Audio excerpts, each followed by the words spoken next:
Assalamualaikum, welcome back to my channel. Mama gimana kabarnya? Semoga selalu dalam keadaan sehat walafiat ya, amin. Mengawali video kali ini, ini udah ada banyak banget lauk pauk yang saya beli waktu kemarin ya Mak. Belanja mingguan lagi nih, ini sebenarnya belanja mingguan pertama ya di bulan ini.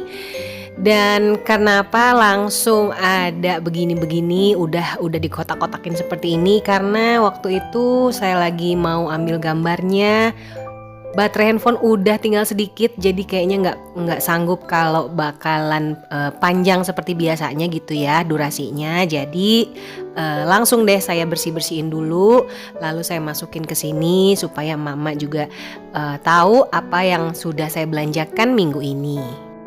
Jadi ya kalau boleh dibilang ini ya ngambil gambarnya juga agak-agak ngebut ya Mak, supaya baterainya cukup gitu ya pada saat saya ambil gambarnya. Takutnya lagi asik-asik ngambil gambar malah mati handphonenya, jadi nggak bisa syuting deh. Dan hampir seperti biasa lauk pauknya ya ada ayam, ada bagian dada, kemudian paha pentung, ada paha atas, ada juga ati ampela, ada juga ikan nila, saya cuma beli setengah kilo aja. Terus saya beli paru. Nah ini karena saya lagi pengen makan paru ya Mak, ini lumayan nih agak banyak, setengah kilo ini bisa untuk beberapa kali makan ya. Ini nggak akan saya habiskan untuk satu kali masak atau satu kali makan. Terus seperti biasa juga saya selalu stok tahu putih. Nah tahu putihnya ini juga saya beli 2 bungkus seperti biasa dan tidak perlu diberi air lagi.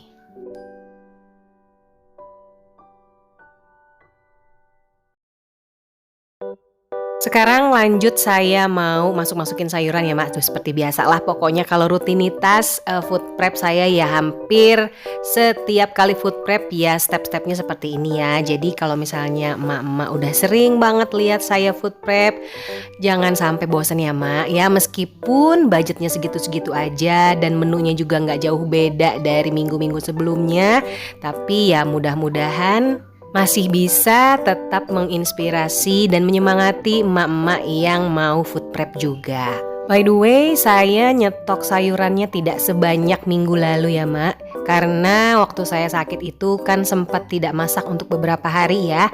Jadi ada juga sisa stok sayur yang masih bertahan, tapi ada juga sisa stok sayur yang sudah harus dibuang. Jadi ya mau gak mau ya namanya juga qadar Allah, namanya juga masih rencana, yang namanya food prep belum bisa dimasak ya sudah.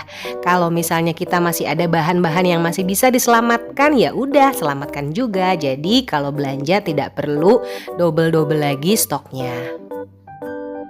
Buat emak-emak yang sudah lihat judul video saya kali ini, itu cara belanja sayur mingguan yang sudah terbukti hemat itu seperti apa sih? Aduh kalau penonton setia udah pasti tahu ya apa aja sih detail-detailnya dan kunci-kuncinya yang harus dilakukan supaya uang belanja mingguan kita tetap stabil dan tidak boros atau juga keluar dari budget.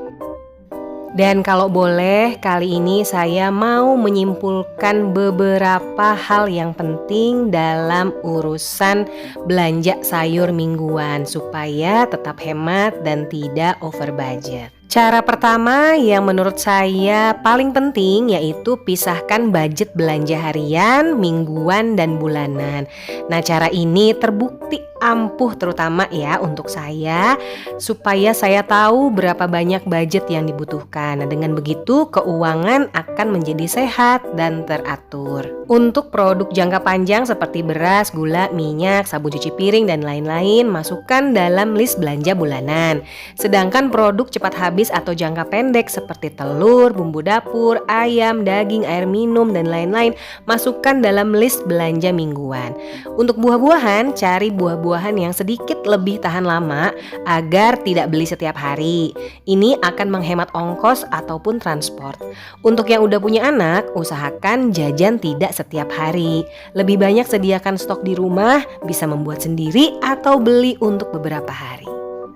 Gak kerasa food prepnya udah selesai dan total belanja kali ini adalah Rp255.000. Kali ini saya masak sore hari ya Mak, karena siangnya masih ada makanan. Jadi sore ini mau saya masak sayur bayam yang tadi saya beli ya. Terus mau pakein sosis aja untuk ya ada rasa-rasa beda lah ya. Sama mau masak daging kambing masak kecap. Nah kambingnya ini masih ada sisa stok terakhir dari waktu Lebaran Idul Adha. Jadi alhamdulillah masih ada stok tambahan.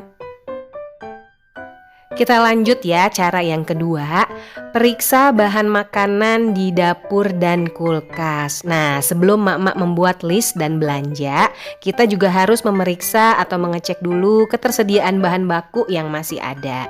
Kita juga bisa mencatat daftar produk apa aja yang udah habis untuk mendata skala prioritas. Sekaligus juga bisa mendata apakah bahan tersebut masih bisa digunakan untuk beberapa hari ke depan. Langkah yang ketiga itu patuh pada jadwal ataupun juga pada jumlah pengeluaran. Nah, pada saat kita belanja, berapapun nominal yang sudah kita tentukan, patuh aja terhadap hal tersebut. Jangan cari-cari alasan ataupun pembenaran. Hal ini akan melatih kedisiplinan kita terhadap uang. Maka dari itu, pada saat menulis atau menentukan nominal pos budgetnya, jangan terlalu berlebihan ataupun juga terlalu sedikit. Jadi secukupnya aja, dan pada saat belanja selalu bawa uang secukupnya. Dan setelah sudah dapat bahan-bahan yang dibutuhkan, langkah berikutnya adalah mengemas dan menyimpan supaya bahan makanan jadi lebih awet, yang udah biasa dikenal dengan metode food prep. Nah, udah nggak perlu saya jelasin panjang lebar lagi ya soal ini, karena ya hampir sebagian video saya isinya ya tentang food prep ini sudah terbukti ampuh dalam menjaga keawetan dan kesegaran bahan makanan, sehingga berpengaruh terhadap efisiensi tenaga kita, biaya transport, jajan, dan biaya-biaya tambahan lainnya. Sebelum dilanjut, sebentar ya Mak, ini daging kambing masak kecapnya udah hampir selesai. Dan ini aduh lihat banget ya, saya jadi ngiler lagi ya. Ini aduh, ini empuk-empuk gini lemaknya Mak, yang kalau dimakan di dalam mulut itu rasanya lumer pecah gitu. Aduh, Masya Allah, tabarakallah. Dan surprisingly ini anak saya ternyata doyan kambing ya. Aduh, saya juga baru tahu nih, waktu itu saya kasih sate kambing dia doyan sih, tapi kelihatannya dia lebih suka daging kambing ya dibandingkan daging sapi. Ya alhamdulillah lah ya, lebih sehat. Oke Mak, jadi ketemu lagi nih sama organizer saya atau binder saya yang kecil mungil ini ya. Ini binder jadul, aduh ini lebih tua banget dari mana-mana lah. Pokoknya usianya udah 20 tahunan lebih ya, waktu saya terakhir sekolah. Nah aduh jadi ketahuan deh umurnya berapa. Shh, diem-diem aja ya Mak. Lanjut ke cara nomor 5, yaitu kita membuat rencana masak atau yang dikenal sebagai meal plan. Nah kalau saya caranya merencanakan meal plan itu adalah setelah saya berbelanja, karena buat saya akan lebih aktual dan mudah untuk menulis rencana menu ketika semua bahan sudah ada di depan mata. Sedangkan kalau menulis meal plan dulu baru belanja, khawatir bahan yang kita rencanakan tidak tersedia, dan kita malah jadi berpikir 2 kali lipat yang akan memakan waktu. Usahakan membuat menu yang disukai seluruh anggota keluarga, bukan hanya sebagian saja.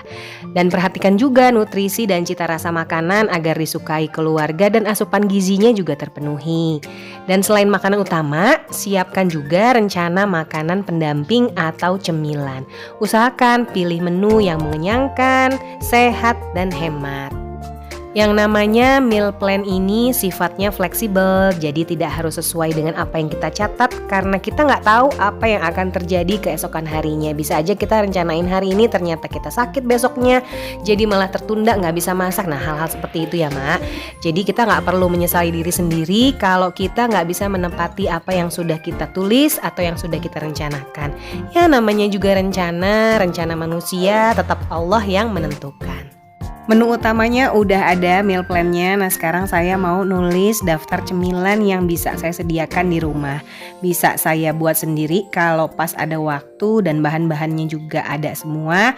Bisa juga nanti kalau misalnya saya lagi mau beli sesuatu di luar ya ada daftar lah cemilannya apa gitu ya untuk bekal paksu dan anak ke sekolah. Dan sifatnya ini juga masih fleksibel yang sewaktu-waktu bisa berubah atau juga bertambah.